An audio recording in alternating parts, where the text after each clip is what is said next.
We've been having this for a number of years, the Goler T Butcher Medal Lecture Award.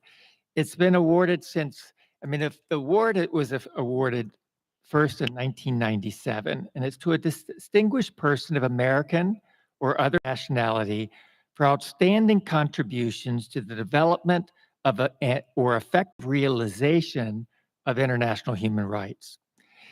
It's named for Goler T. Teal Butcher, a prominent African-American scholar and professor at Howard University School of Law, who also worked in the U.S. Department, the U.S. Agency for International Development in the Carter administration, where she committed a lot of her time and a lot of her efforts to the elimination of global hunger. I'm proud to introduce this year's eminent awardee, Roya Boroumand. Roya, you'll be presented your medal formally later this afternoon at the assembly. But let me just say a few words now about Roya. She's the founder and the executive director of the Abdorrahman Boroumand Center, which is a non-governmental organization dedicated to the promotion of human rights and democracy in Iran. The organization was established in the memory of her late father, Abdorrahman Boroumand, a critic of both of the Shah and of the Khomeini regimes. Her father was assassinated in April 1991 by Iranian government agents in Paris. Drawing on the values enshrined in the Universal Declaration of Human Rights, the Boroumand Center is dedicated to promoting public awareness of issues concerning democracy and human rights in Iran through its programs of research, documentation, publications, and outreach. The center hopes to help restore the dignity of Iran's countless victims of human rights violations. Among its many projects is an internet database which catalogs the victims of summary, arbitrary, and extrajudicial executions carried out by the Islamic Republic. Ms. Boroumand has served as a source of rigorous, objective documentation aimed at achieving justice and accountability under international law, leveraging the UN human rights system to expose and to stigmatize the abuses carried out by the Iranian government, and defending universal human rights and the rule of law in the difficult context of a theocracy. With this award, the American Society of International Law honors the excellence of her human rights work, her significant contributions to the implementation of international law, and her tireless perseverance in the quest for justice in Iran.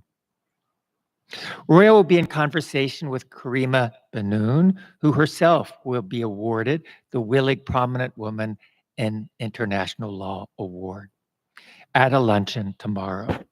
Karima is the Louis M. Symes Professor of Law at the University of Michigan Law School. Prior to that, she served as a UN Special Rapporteur in the field of cultural rights. And she was appointed as an expert for the International Criminal Court in 2017 during the reparations phase of the case Prosecutor v. Ahmad al-Faqi, the al-Ahmadi case.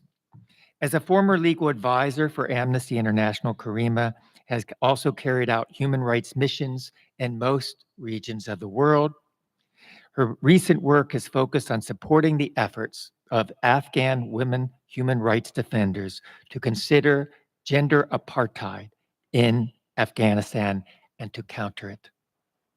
In September 2023, she spoke in the UN Security Council about this important topic. So thank you, Roya, thank you, Karima, for this conversation to which we so look forward.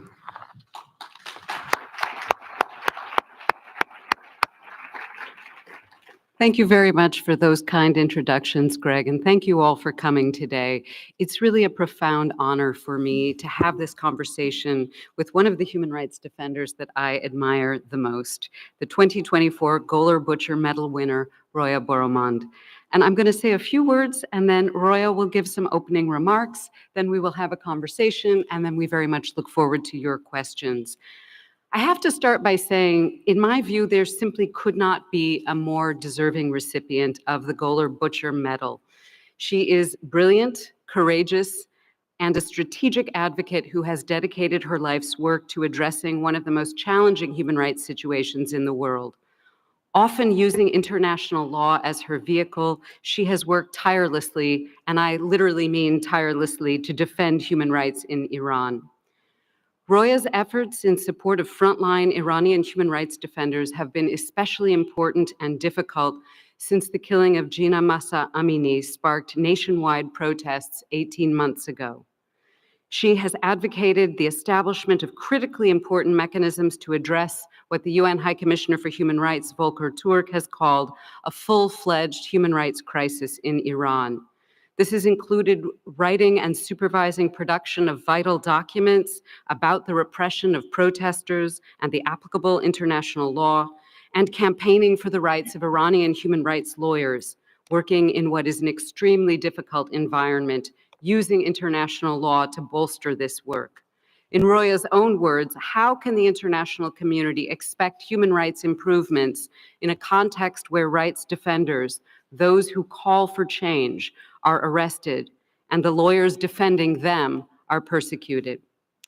Roya founded what is now known as the Abdorrahman Boroumand Center for Human Rights in Iran, of which she is the executive director, along with her sister Ladan, in memory of their late father. And I should mention that the killings of Mr. Boroumand and others are crimes for which Roya continues to push for justice, which takes a particular perseverance. And I have to say, one of the things I admire so much about her is the fortitude it must take to start an organization to promote democracy and human rights in Iran when your own father was slain for doing exactly that.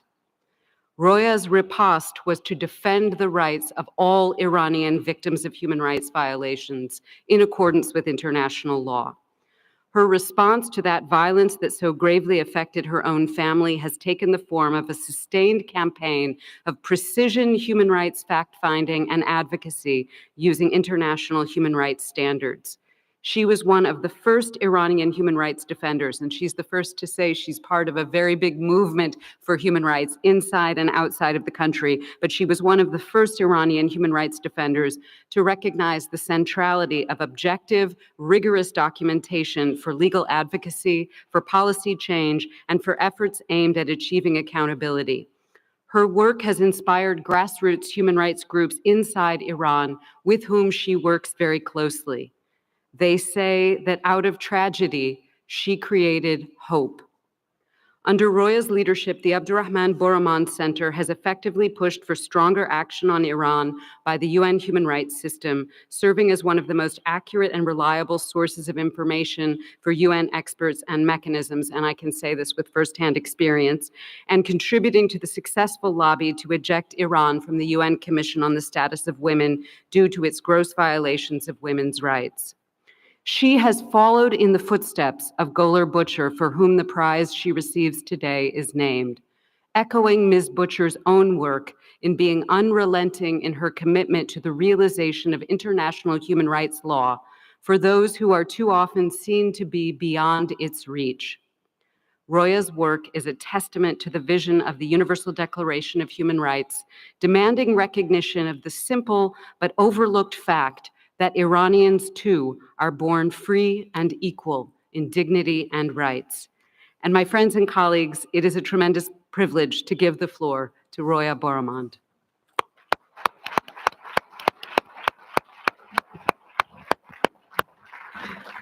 Thank you very much, Professor Benoun, for this amazing tribute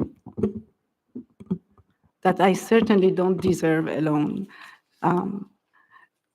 I'm profoundly honored and humbled to receive the Goler T Butcher Medal, which I see as a recognition of the courage, hard work, and commitment of many individuals of diverse nationalities, ethnicities, faiths, and political beliefs who have contributed to our achievement. It is also a tribute to thousands of victims, survivors, and witnesses inside and outside Iran who came forward to testify, and without whom a documentation of this magnitude would not have been possible. 23 years ago, when my sister and I started the Iran Human Rights Memorial Project, we could have never imagined the impact it would have.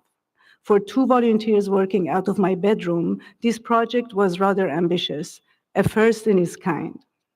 Our ambition was to address the past and the legacy of hate resulting from decades of state violence, impact the present, and prepare for the transition before there was any perspective for transition in Iran. Our goal was to engage generations of survivors and victims of all backgrounds and society at large in a common truth-telling endeavor, and to strengthen and empower ordinary people and civil society to claim their rights. From our personal experience, we knew that there was a need to acknowledge the harm done, and that time was not on our side. We knew that the challenges we faced were significant, but we were not aware of the magnitude of the crimes we will have to document, and we had not anticipated the massive positive response of those who had lost loved ones. But our ambition would have remained just that, an ambition, had our paths not crossed that of individuals here in the US and Europe who trusted our vision and commitment and contributed to this project, helping us with funding, advice, volunteer work, connections, and technology. We were given a sophisticated database. We didn't even know what the database was, and I spare you the details. We work with lawyers occasionally. One of our reports has recently contributed to the prosecution and conviction in Sweden of a prison assistant prosecutor for his participation in a crime against humanity. But we work as historians with an understanding of international law that could definitely use some improvement. She told me not to say that. So the fact that international law experts noticed us and recognized our work is a very meaningful honor. International human rights law matters, and your work has inspired and guided ours. Being honored here in Washington, D.C. has also a particular significance for me personally. I arrived here in the early 1990s at a time when the Islamic Republic had become the focus of Iran experts and policymakers. At a time when scores of dissidents, writers, and religious figures in Iran and beyond were assassinated, most often with impunity. Among them was my own father. Away from my immediate family, I was left grappling with profound grief and many questions. I attended many events related to Iran. I heard Iran experts, academics, and sometimes human rights advocates point out the moderation of an Iranian president whose teams of assassins were busy killing his opponents. There were, of course, people who heard and understood us, but justice and accountability for egregious human rights violations against Iranians seemed, for the most part, irrelevant. And people like me, well, we were invisible, if not a nuisance. It was almost easier to reconcile with the loss of my father, a man who knowingly chose a dangerous path, than to confront the disheartening reality that our lives seemed inconsequential in a democracy founded on shared values. The loneliness and helplessness I felt those days was shared by my family and countless others. The Omid Memorial English pages are to some extent rooted in that experience. Thanks to these pages, the victims reappear and question the conscience of the perpetrators, of the Iranian people, and of humanity at large. If I'm standing here today, it is because we have come a long way since the early 90s, but we are facing new challenges, and the fight for universal human rights is far from over. I am truly grateful to ASIL for recognizing the relevance of our documentation efforts and our commitment to upholding the rule of law and human rights. Your acknowledgement strengthens my determination to fight for equal rights and dignity, and to continue to seek justice for the countless victims of arbitrary, summary, and extrajudicial executions. Thank you very much.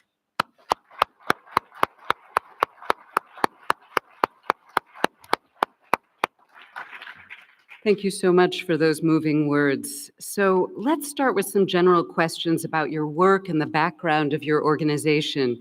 When I first met you, you told me that you named the foundation after your father because you thought you have to send a message to those that killed, that physically eliminating people doesn't eliminate their ideas. These names are going to come and haunt you. And I wonder if you could say a little bit more about what you meant by that and how you set up this organization and why.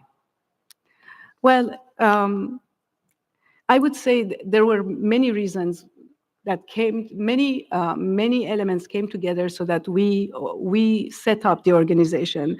There was our personal history, the 1979 revolution history, the revolution of technology, the changes in Iran, and the young Iranians being less ideological and more forward-looking to change, basically.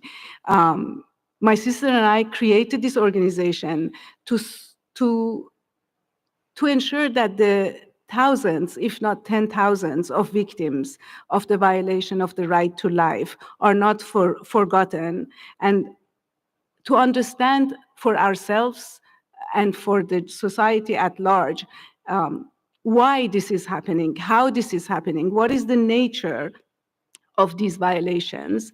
And also, it was our advocacy, obviously, to impact international opinion. We didn't think at the time that we will be doing United Nations work, or, we didn't think we will grow beyond a database and a memorial. And we had an educational purpose. We wanted Iranians who have lost loved ones, and there are many of them, use this memorial and understand due process of law and understand what rights of their loved one has been violated in these killings. Naming it after my father is not a practical thing, right? The name is long, it's not easy to pronounce, and doesn't fit well on a business card. But it was necessary because the state not only eliminates dissidents and eliminates those who are in its way, but it also prevents, it also wants their memory to dissipate, to disappear. So it doesn't allowing commemorations, funerals, breaking tombstones. This, for the state, is to ensure that not only these people are killed, but they never existed. And so we had to, that was our way of our revenge. We had to make sure that this name is coming back to haunt them. And it is coming back to haunt them. Look at the report of the fact-finding mission. It is coming back to haunt them. So we are not always very successful, but we have kept our promise. You also told me about the particular experience of being a human rights defender who lives through the very trauma that you have been documenting, and you're very courageous in speaking about your own experience, which I'm sure is difficult. You told me you prioritize the victims and then you experience what you've been theorizing. And I think on the basis of that experience, you then describe the organization as a victim-oriented research and education group. Can you explain what that means and describe your work with victims, especially in light of your own personal experience? Yeah. Victims are central in our work because this memorial is not only about accounting for people who have been killed, but knowing who they are. Because if we go back to the early years of the revolution, we were students in France, and we saw people executed in tens, hundreds, thousands. And they, if if accounted for, they will come as lists, and you didn't know who they were, why they were killed. And every group reported their own killing, but they would not talk about others. And no one would talk about the ordinary people who had been drinking or for killing for prostitution or on other sexual offenses, religious offenses. No one was seeing them. So for us, we started, the genesis of this project goes back to 1981, where we started to look into all these newspapers that were reporting the deaths and getting out information. Under the direction of my sister, a book was published out of all the research we did. And the book was like a mini sample of what we do now, with examples of trials and what had gone wrong in those trials. So the victims, but we did that because we knew that someone has to do it. I mean, it's not like we love to do it, but no one else was doing it. So someone had to do it. And so theoretically, we knew that the victims need to be, the society needs to acknowledge that there has been harm done and that it's wrong. But it was theoretical. And then, when our father was killed, it wasn't theoretical anymore. You know why victim needs to be acknowledged. You know why justice is important. You know why society should not move on. Because my father has a higher profile than many, many people who were killed. And yet he was a name in the news, and then people moved on. And society, helpless in preventing killings, the reaction often is to just forget and move on, whether it's guilt or lack of interest, but they move on. But the families stay, and the families never move on. There is no closure. If there is no justice, no acknowledgement, there is no closure. So this has been the basis of our relationship with victims. And, letting them, giving them a voice, having them post-mortemly defend themselves, or their families or their friends give a defense for them and why they were killed and why they shouldn't have been killed. But we try to keep these victims at the center, and it has a cost. It has a cost emotionally for all of us, from the person who interviews to the person who enters in the database. It's just everyone suffers a little bit. But at the same time, it gives you such a power, is that this person is never going to be forgotten. And this, empowers us, empowers them. And that's why so many of them have been sending us information. We have thousands of unsolicited emails, right, with information about people who have died.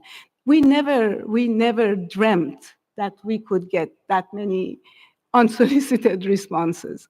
So it is power for us, but it is also very important because it's only when you take the time to look at victims and see who they were and what was the context in which they were killed, then the history of the country is like a puzzle of these people, these stories, and starts to make sense.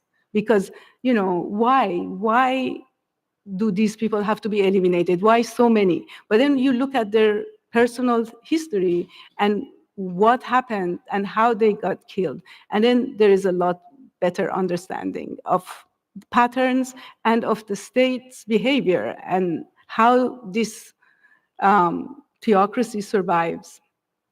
I think that's a very powerful reminder for international lawyers why our work for accountability is so important. And that brings me to OMID, the database, which is one of the centerpieces of your work, which you already mentioned. And OMID, of course, means hope in Persian. What kind of information does the database contain? And do you have advice for those in other contexts who might wish to create something similar? Well, OMID is a repository of cases of violations of the right to life and due process. We compile and publicize in 2 languages, comprehensive information when possible on everyone, all those who have been killed by the state, regardless of their gender, religion, ethnicity, nationality, or political affiliation. When available, details are included to help restore the memory of the victims, as I said, and understand the circumstances of their deaths.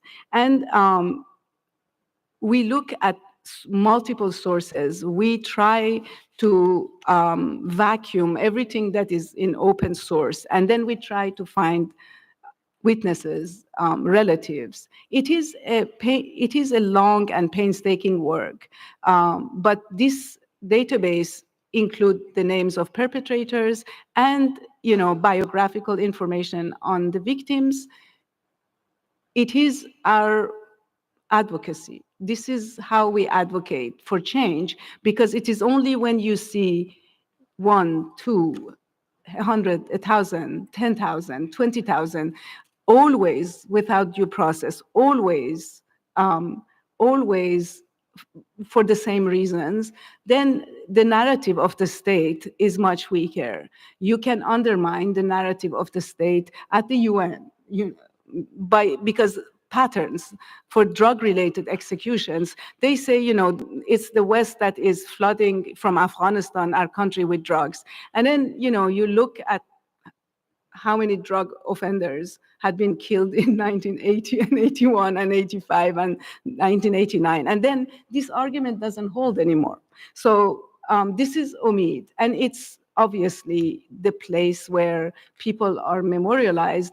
And every time I see some Iranian public that I don't know, someone comes to me and says, I was accidentally, I was just randomly typing the name of my uncle or my dad or, someone, and I found that page. This is the role of memory. And if I'm right, people can visit OMID by going to iranrights.org/OMID. Memorial. OMID Memorial. Thank you.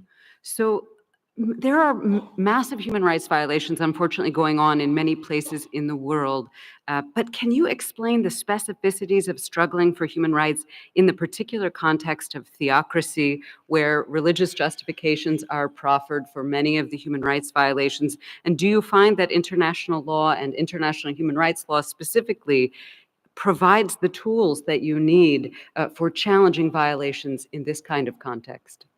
Well, Karima, we have nothing but international law to defend human rights and our rights, because in a theocracy, you and the theocrat, you are not on an equal footing for interpreting the law first.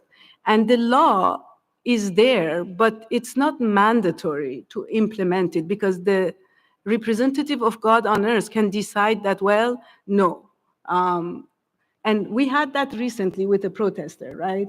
Mohammad Qobadlu was executed for the murder of someone who had been hospitalized 4 or 5 days after his arrest. And the Supreme Court he was bipolar, and the doctor had acknowledged that he didn't know anything about his background when he was evaluated. But the Supreme Court crushed the sentence and asked for an evaluation, a proper evaluation, and then the Chief Justice went around that decision and he was executed. So in those circumstances, I probably shouldn't say that, but it's like playing chess with a monkey, right? So your queen, if the monkey is stuck, eats your queen, then what do you do? So, I mean, honestly, and plus, women can't be judges.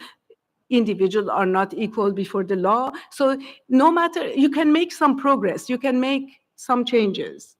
But at the end of the day, we are in the land of arbitrariness, and there is nothing that you can predict to be safe.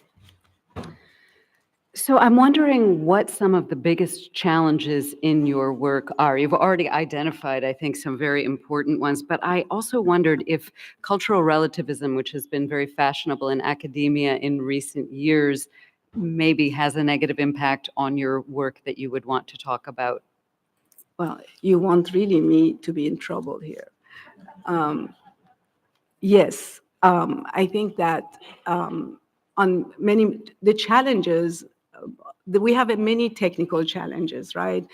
Whether it's funding, whether it's accessing people inside the country, like any work outside the country, and fear. Obviously, fear is a big challenge for people to come forward, but also for people working with us, even though the fear is not always justified. I mean, we're all alive so far. But it's the reality. People are more scared outside the country than people inside the country. So, but yes, we could do a lot better. We could get help from experts in the academia, and many of them like what we do, but they don't talk to us. It's as if the fact that we are supporting international human rights and we have no shame in doing that is not right. We are supposed to believe in the Sharia law. We are supposed to want something else. But we are who we are, and and this is really a problem because, again, I say the quality of our work could be much better if we had advice, if we had support. But it is what it is because in the academia, it's either very politicized. We have a joint project for us was rejected when executions were at their height, 900, 1,000, with the justification, let's see what the nuclear deal, what happens with the nuclear deal. I mean, why a human rights law school has to worry about a a nuclear deal rather than us? And then, human rights are what people are asking for inside the country. If you look at the writings of students in the late 90s and early 2000s, if you write at the demands from presidential candidates of women's rights activists. This is not, a Western, it may have been created in the West, but it is utilitarian. So people need this to be safe, to thrive, and they understand it. Not everyone has families outside the country, money to leave the country. Women in Iran have to deal with what they have, most of them. And that's when they realize that human rights, international human rights, are the tool to get there. And Iran has ratified, both the most important, the basic conventions with no reservation in 1975. So Iran has obligations, and the fact that we are considered often as too Western and not relevant to them is a little bit insulting, but is also just wrong. I mean, I was born in Esfahan, and my grandmother and her mother had the veil. I mean, I can give you a lot of examples of people. One of the girls who came to the UN and had been blinded, she had multiple encounters with the morality patrols. She came from Mamaqan, which in Azerbaijan is a small place. And she said, I had to get out. I had to, because I couldn't stand the chador. I wanted to sit in cafes, like there are no cafes in Mamaqan. And yet, she wants everything that, a young woman here wants. Why shouldn't she? A very important question. So this brings us to questions related to women life, freedom, and development since 2022. Jina Mahsa Amini became a global symbol of women's resistance in Iran. Can you tell us why her killing in September 2022, just before her 23rd birthday, sparked such a strong response, and give us an update on the investigation into her death? Well, we talked to many people who were in the protests, many women, and almost without exception, they all said, we related. It could have been us. It could have been my daughter. It could have been me, my sister. So that was a very important factor. But I think the outrage was brought people to the street when the state tried to cover up.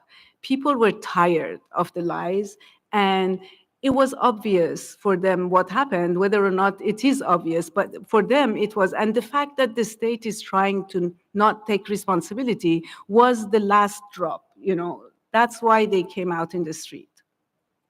And so the investigation, I suggest you read the report of the UN fact-finding mission, because they have a section on that.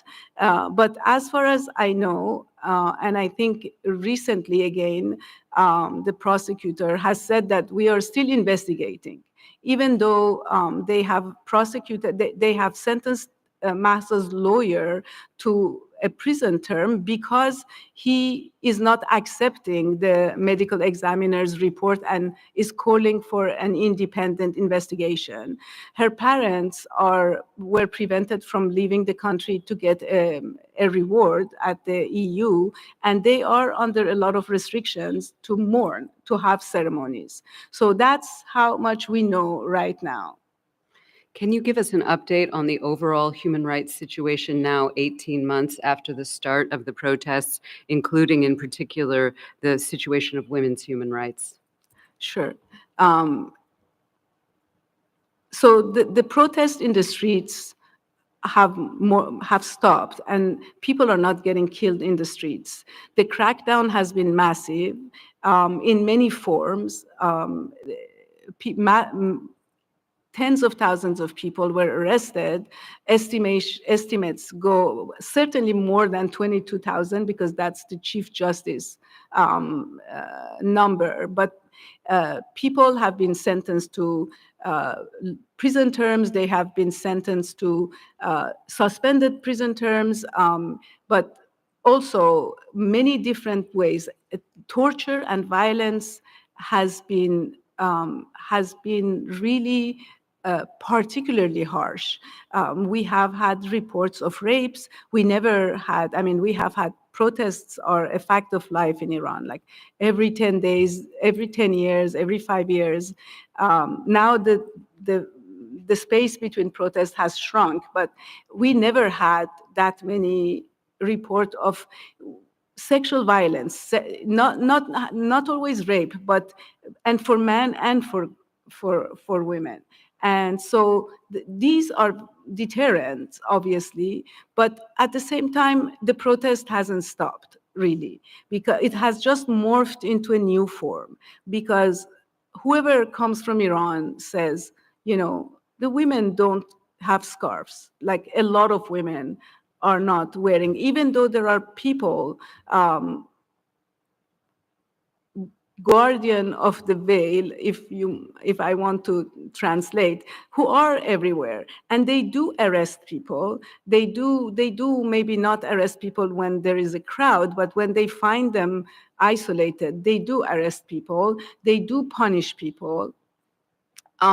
Women are identified in their cars, photographed in their cars, and then they automatically withdraw. So they are fining in a country where the economy is not doing well and people struggle with poverty, multiple fines. So basically, that's the way they are trying to stop. They take their student cards, for example, so that they don't have access to the cafeteria or to the dorms. I mean, they have found multiple ways to punish, and yet, you know, these girls, these women, they don't give up. I mean, I know the mother of a friend of mine who was wearing a scarf. Last time I saw her here a few years ago, she took off the scarf. I mean, she wore the scarf. Even here in the US, she took off the scarf in protest. So I don't know how, but the fact that the girls who were blinded, people who were tortured, are testifying to the UN and are telling us, give my testimony. The fact that some of them came, even though their families are going to be persecuted, that means that the protest hasn't stopped. So I'm going to ask Roya a few more questions, but I also do want to take questions from the floor. So please feel free to start lining up at the mics if you have questions to pose to her. Let me turn to some of the international dimensions. How do you assess the UN's engagement on the human rights situation in Iran, and how has it changed over time? Has it been effective? Yes, I would say that the UN work on Iran is effective. I think it has changed a lot from the first 2 decades of the revolution, where there was no access, obviously, and the state didn't engage much and didn't care much. And access to information was very difficult. You see that the reports are rather minimalist and based on mostly Iranian media. But this has changed. Sorry. And don't hesitate to be lining up at the mics. It's a very good time to be thinking about your questions, both about the situation in Iran, but also about human rights methodology. I think the last special rapporteurs have been much more active. Technology has allowed them to be in touch with a lot of people. Thank you. The UN question made me cough. It happens every time. And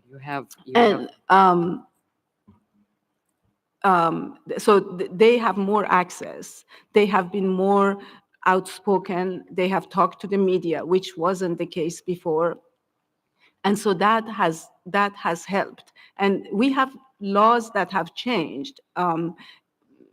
People didn't have lawyers at all in criminal cases, and they were executed the night of their trial.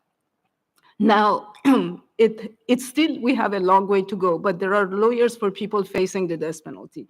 And it's mandatory in court, not during interrogation, but in court. So we have the age of criminal responsibility hasn't changed, but some crimes have been eliminated. So, they are not implemented for children. There are many, many things, but nothing enough for people to be safe. And I think that I see Iran is engaging way more than before. They have invested enormous resources to engage. They have dialogues with Brazilians, they have dialogues with Japanese, they have dialogue with South Africans on human rights.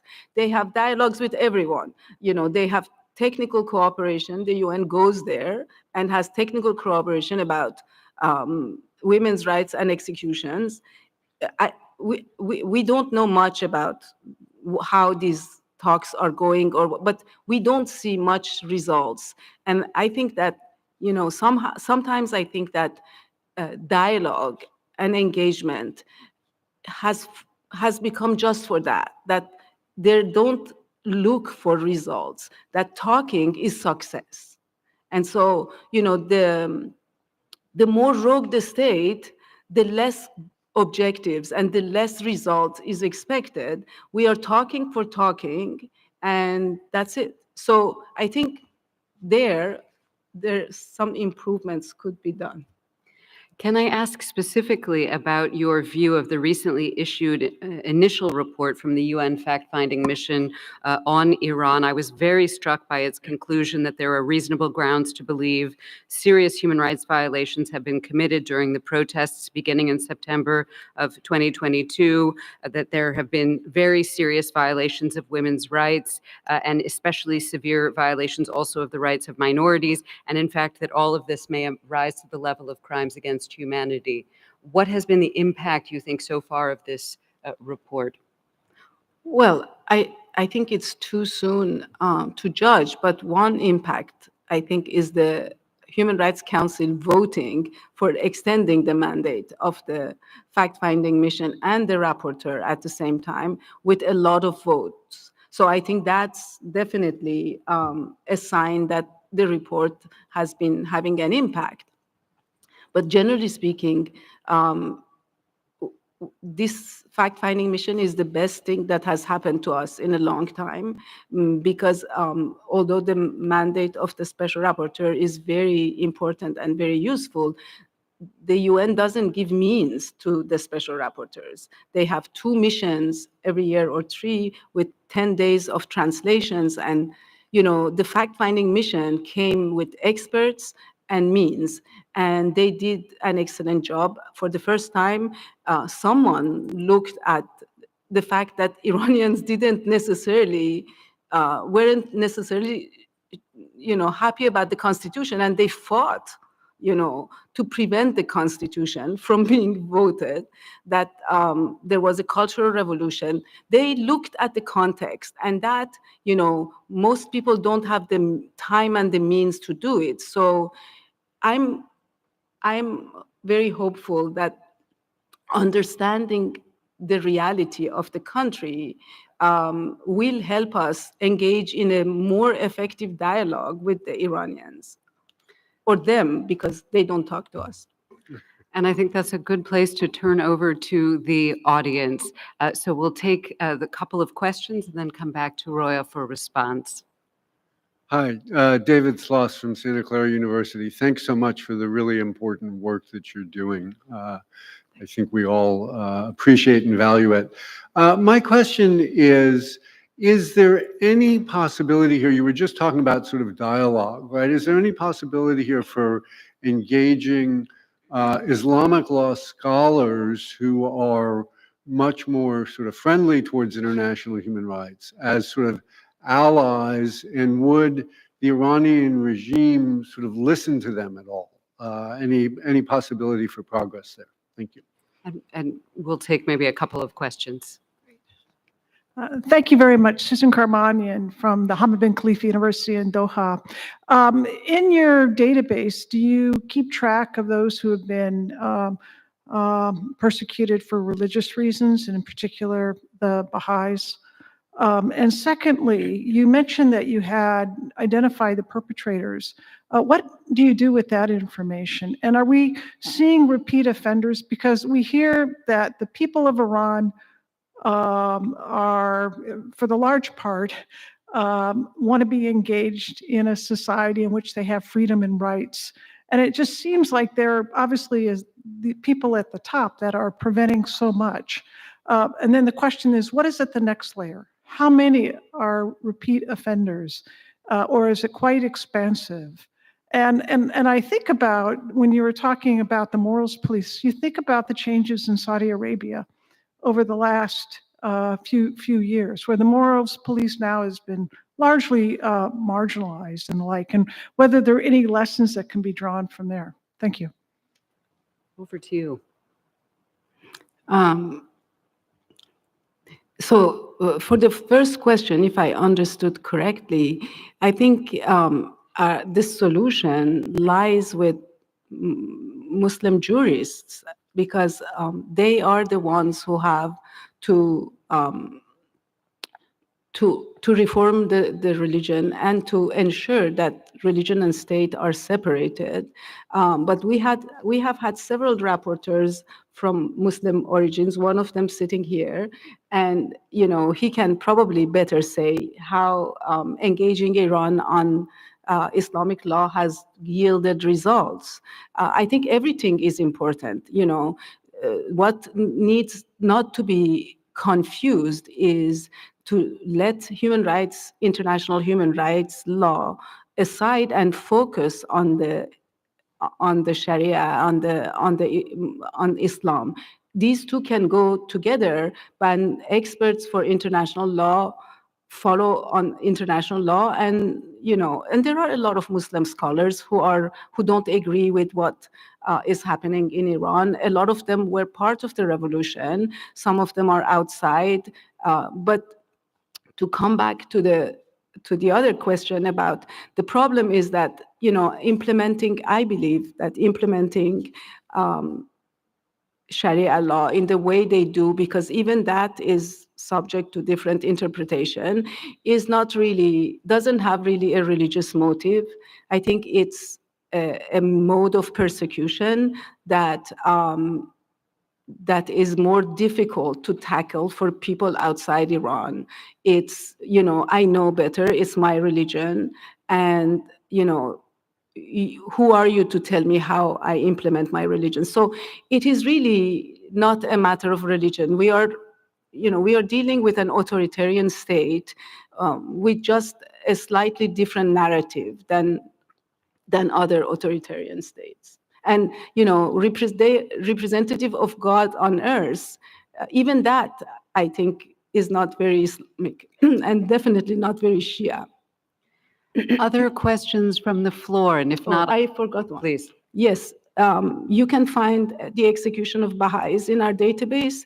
We put anyone who has been executed for any reason is in our database when we know about it. And obviously there are hundreds and hundreds or thousands, I don't know, who are waiting what we do requires an army, really.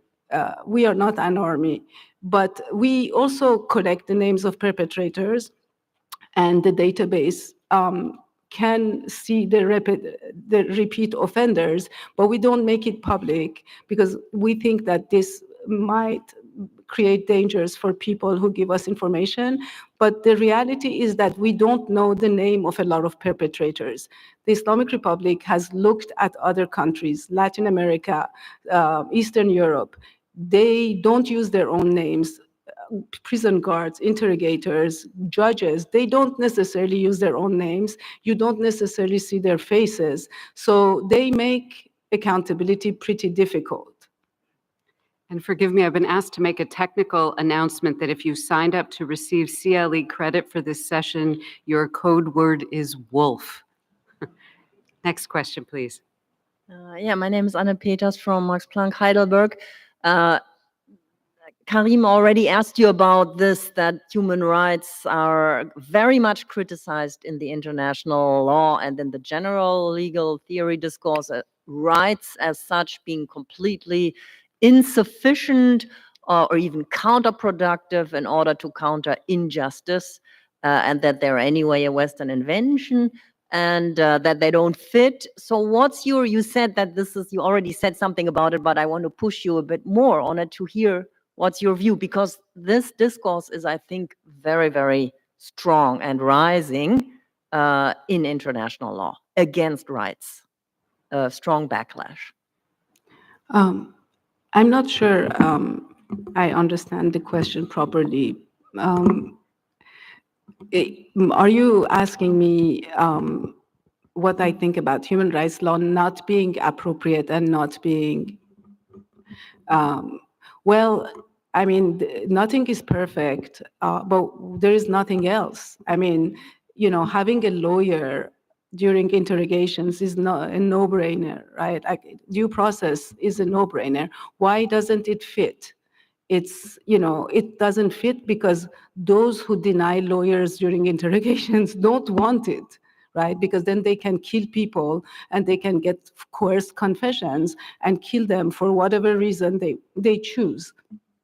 So, I understand that this is, there is no perfection, but this is the best that we have come as human beings. We have created, and this has been improved. The laws have been improved. There are more specifications about what the international human rights laws are, what, the articles of the ICCPR are.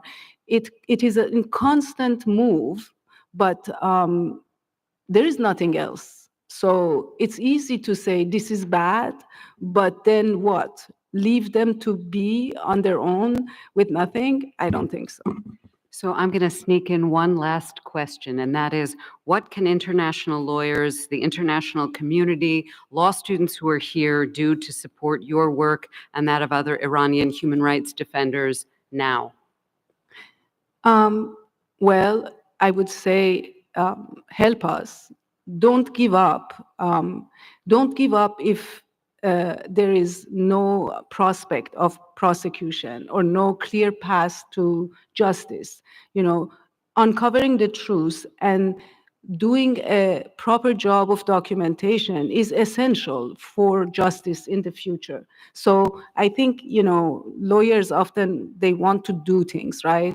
And if there is nothing they do, they move on to something else. But I think the case of the prosecution of Nouri in Sweden is a good example where when we did it, everyone told us there is nothing you can do. There is nothing you can do. But having facts ready for when there is something to do is not a small thing. So that's one thing. Don't dismiss us because we are outside the country. Technology has improved tremendously. So we have a lot more information. Sometimes we have more information than people inside the country. So, you know, we need help. We need joint projects. Not only we, there are my colleague here from human rights activists, a grassroots in Iran, they have come a long way too, but we all need competence. We all need, and it's not very sexy to work for a small group that works on one country outside the country, right? You know, if we were inside the country, lawyers would flock or law students would flock to work, but we are not. But that doesn't mean that we can't do field work. It's just a different type of field work. So I wanted to thank you so much for your work and your words. And while you were talking, kept thinking about a quote from a documentary film about the Middle East, which is, "The dead do not sleep. They are watching us lest we should sleep." And you have not slept, and you inspire us also to be awake to the human rights problems around us. Thank you so much. And over to our president. Thank you.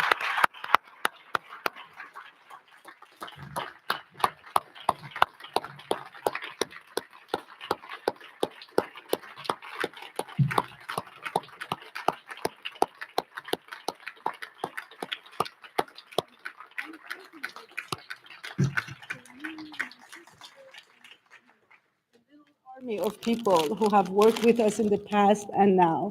This is, we are really very grateful. Thank you, Roya. Thank you for your address. Thank you for coming here and being here with us. Thank you for everything that you do. And thank you for inspiring all of us in terms of what more we can do. And so thank you, Karima, for just skillfully directing this conversation, which has been so illuminating for all of us. Couldn't be more proud and honored to host you here today. Thank you, Roya.